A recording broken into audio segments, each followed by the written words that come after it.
Good morning twelfth class. बच्चे आज जो टॉपिक है वो है हमारा न्यूक्लियर रिएक्शंस। बेटा हेडिंग डालो न्यूक्लियर रिएक्शंस।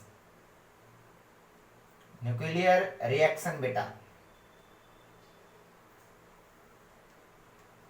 बेटा समझने की ट्राई करना क्या होता है, ये क्या होती है न्यूक्लियर रिएक्शन। सबसे पहले इसकी डेफिनेशन देखते हैं। बेटा जब भी मैंने आप लोग को एक चीज बताई है, जब भी कोई न्यूक्लियस अनस्टेबल होता है बेटा, अनस्टेबल, जब भी कोई न्यूक्लियस अनस्टेबल होता है तो वो स्टेबल होगा बेटा, स्टेबल होगा, याद रखना। अनस्टेबल न्यूक्लियस स्टेबल होगा। क्या करके बताओ, कुछ क्या कहां पे बताओ, या तो ये ब्रेक होगा बेटा, या तो ये ब्रेक होगा न्यूक्लियस, स्टेबल न्यूक्लियस बेटा। आपको पता है कि अनस्टेबल न्यूक्लियस अगर स्टेबल होगा तो या तो डिके होगा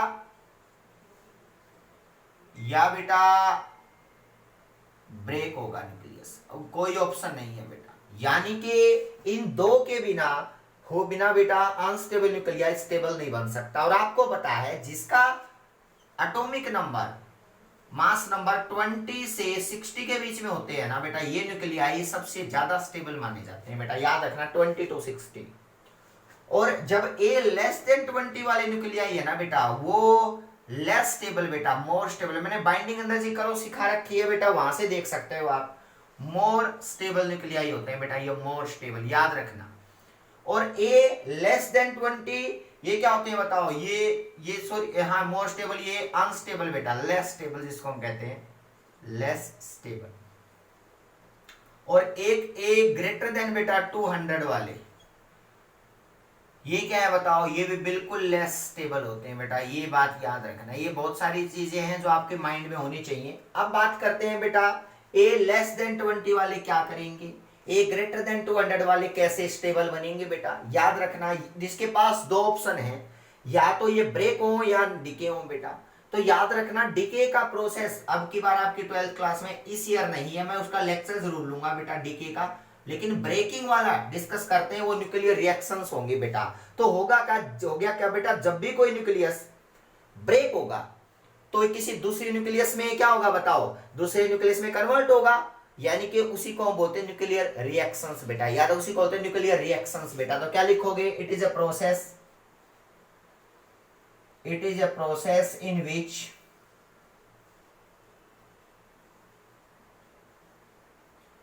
nucleus of one element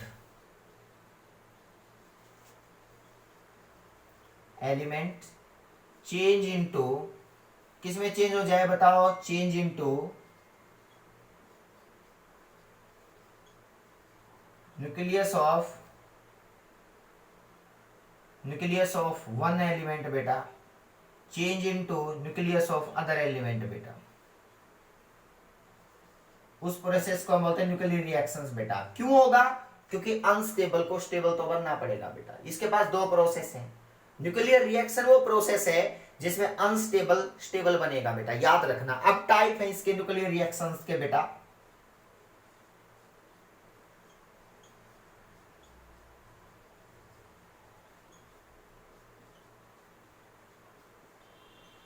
types of nuclear reactions. First है बेटा न्यूक्लियर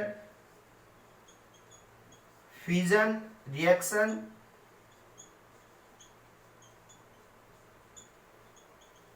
और सेकंड है बेटा न्यूक्लियर फ्यूजन रिएक्शन।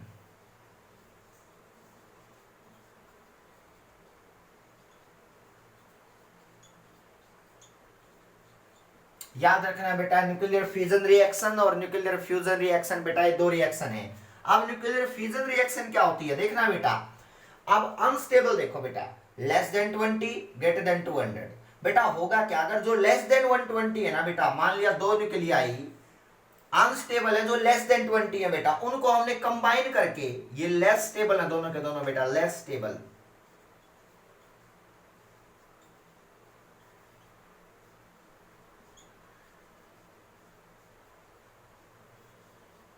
बेटा इनको कंबाइन करके हम क्या करते हैं बताओ, एक ऐसे न्यूक्लियस में कन्वर्ट करते हैं जो मोर स्टेबल होगा बेटा, थोड़ा सा बड़ा। इसको हम बोलते हैं न्यूक्लियर फ्यूजन बेटा। क्या बोलते हैं, न्यूक्लियर फ्यूजन। समझने की ट्राई करना बेटा। ये प्रोसेस ऐसा है जिसमें दो लेस स्टेबल न्यूक्लियाई और एक कंबाइन होकर एक स्टेबल न्यूक्लियस बनाते हैं बेटा, स्टेबल न्यूक्लियस। ये बहुत इंटरेस्टिंग बात है। ऐसा कैसे होगा मैं समझाऊंगा बेटा।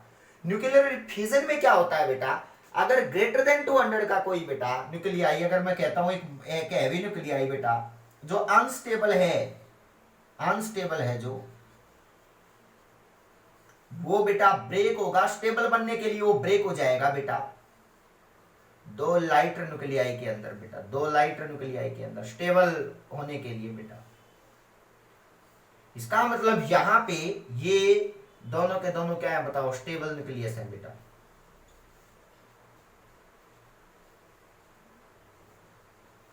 क्लियर है बेटा। अब मैं पूछता हूं ये चीजें कि रिएक्शन होने के बाद स्टेबल बनता है बेटा, अनस्टेबल से क्या होता था, स्टेबल हो जाता है बेटा। तो दो रिएक्शंस बनेगी, दो स्मॉल अनस्टेबल न्यूक्लिया एक हैवी बनाएंगे स्टेबल बनने के लिए, और एक हैवी अनस्टेबल दो लाइटर बनाएगा स्टेबल बनने के लिए। तो न्यूक्लियर फिजन और न्यूक्लियर फ्यूजन बेटा दो रिएक्शंस हैं जो हम पढ़ेंगे। अब बात करते हैं वन बाय वन।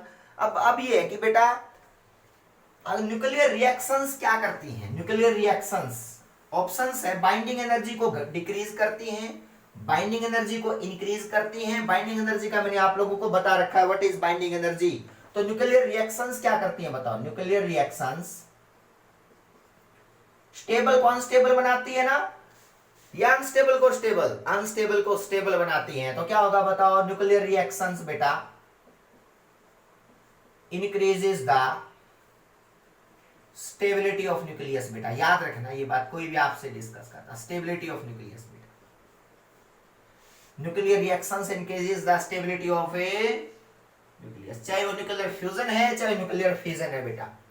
अब फिर क्या होगा बताओ, so that binding energy will increase बेटा। अब मैं आपसे पूछता हूं, देखना बेटा, यानी कि अब एडिंग डालो न्यूक्लियर फिजन क्या होता है, ऊपर वाला लाइन के बाद न्यूक्लियर फिजन बेटा देखो, it is a reaction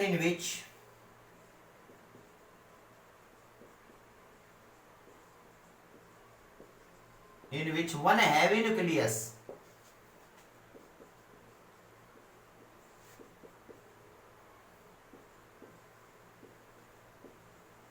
break into two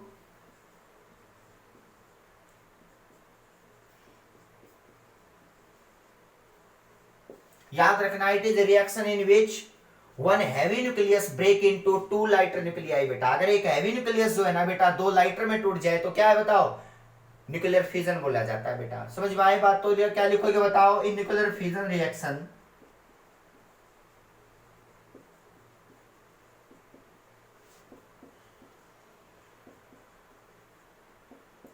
binding energy will increase बेटा, क्योंकि ज्यादा स्टेबल हो गया ना तो बढ़ बाइंडिंग एनर्जी बेटा। तो nuclear fusion reaction binding energy increases बेटा, क्योंकि ज्यादा स्टेबल की बाइंडिंग एनर्जी ज्यादा होती है ना, क्योंकि उतनी उसको ज्यादा एनर्जी देनी पड़ेगी ब्रेक करने के लिए। तो इसका मतलब बाइंडिंग एनर्जी इंक्रीजेस बेटा। और बाइंडिंग एनर्जी का फॉर्मूला कैसे निकालेंगे, ध्यान से सुनना बेटा। अगर मैं बात करता हूं यहां पे एक हैवी न्यूक्लियस से बेटा, मान लिया ये इसका मास है कैपिटल एम, अनस्टेबल, दो लाइटर वन में ब्रेक हो जाता है बेटा ये M1 में, और M2 रिएक्शन लिखवाऊंगा बेटा, पहले ये सोचो M1 M2 में ये ज्यादा स्टेबल है तो इनकी बाइंडिंग एनर्जी भी ज्यादा होगी बेटा, बाइंडिंग एनर्जी ज्यादा होगी।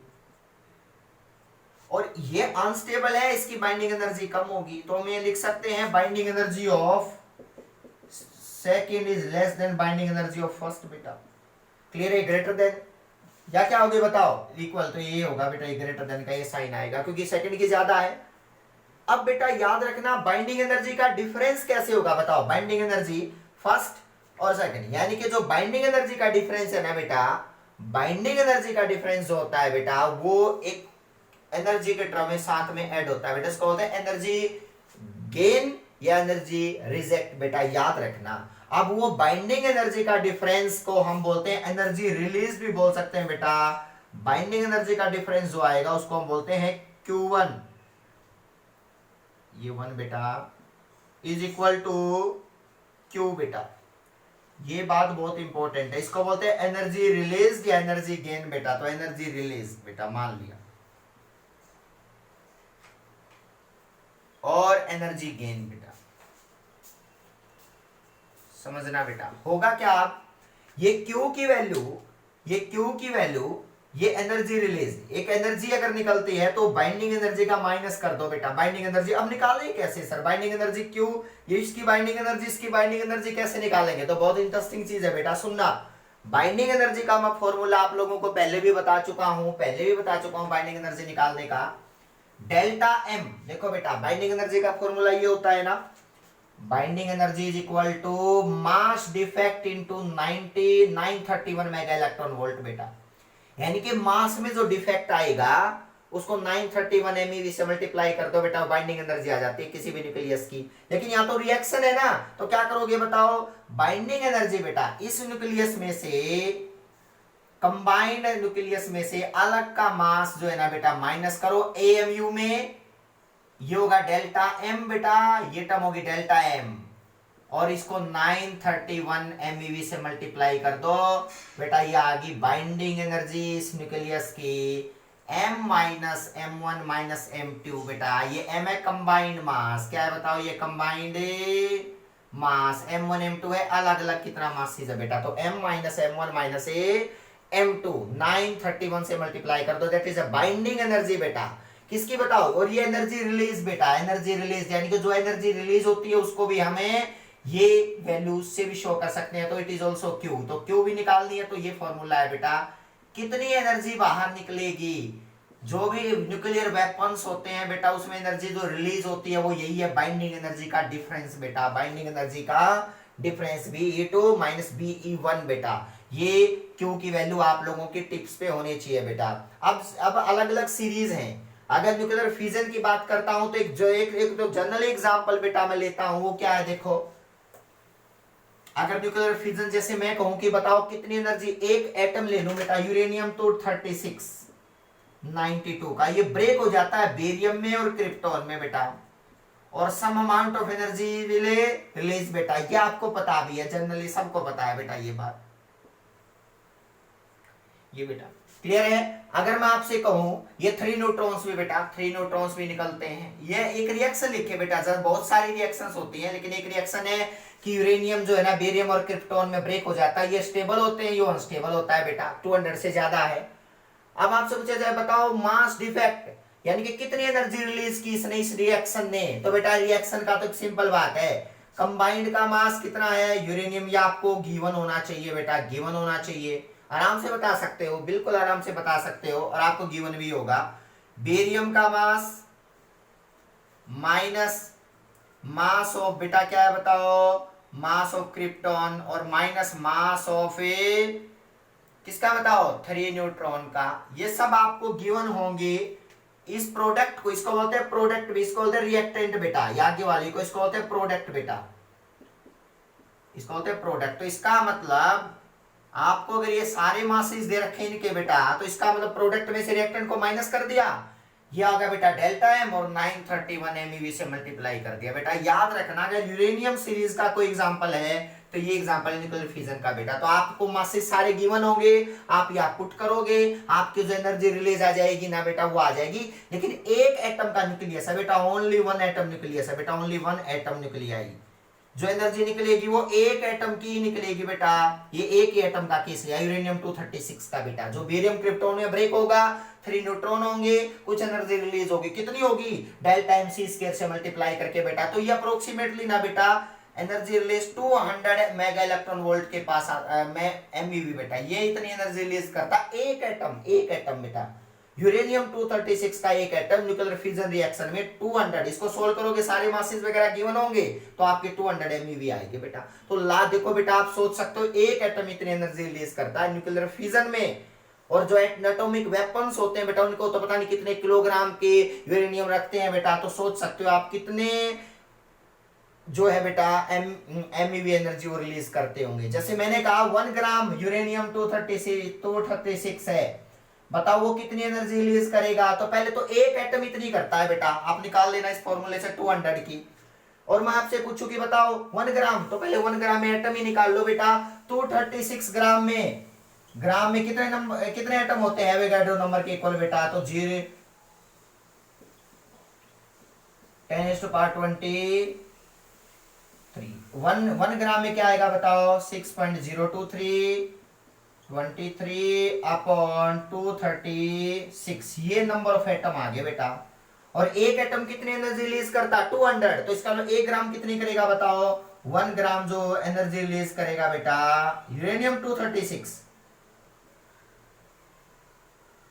ये बहुत इंटरेस्टिंग है बेटा, इसको मल्टीप्लाई कर दो 023 10⁻23 अपॉन 236 मल्टीप्लाई 200 MeV बेटा। आप आराम से देखना, ये एनर्जी देखना कितनी लार्ज अमाउंट ऑफ एनर्जी होगी बेटा 1 ग्राम यूरेनियम 236 में। इसलिए यहां इसको न्यूक्लियर वेपन्स बेटा, न्यूक्लियर वेपन्स बेटा, ये बहुत इंटरेस्टिंग है। यहां से न्यूक्लियर वेपन्स, या हम ये कह सकते हैं कि इतनी एनर्जी हम कहीं ना कहीं यूज भी कर सकते हैं इलेक्ट्रिसिटी बनाने में, पीसफुल पर्पस के लिए कहीं भी यूज कर सकते हो, पीसफुल पर्पस के लिए बेटा। वैसे तो न्यूक्लियर वेपन्स तो आप लोगों ने सुनी रखी है बेटा, हिरोशिमा नागासाकी के ऊपर जो भी न्यूक्लियर वेपन्स का जो भी डेमोन्स्ट्रेशन वहां हुआ था, आप लोग सब हिस्ट्री के बारे में जानते हो। तो ये बातें आपको क्लियर होनी चाहिए बेटा कि एनर्जी रिलीज कैसे होती है और वो वैल्यू कैसे निकाली जाती है बेटा। ये कॉन्सेप्ट न्यूक्लियर फिजन से जुड़ा है बेटा, न्यूक्लियर फिजन से जुड़ा है। क्लियर है बेटा? यहां तक आप लोगों ने ये चीजें करनी है। इसके बाद न्यूक्लियर फ्यूजन और उसके बाद न्यूक्लियर रिएक्टर बेटा, और ये यूनिट क्या हो जाएगी? कंप्लीट। ठीक है, थैंक यू सो मच।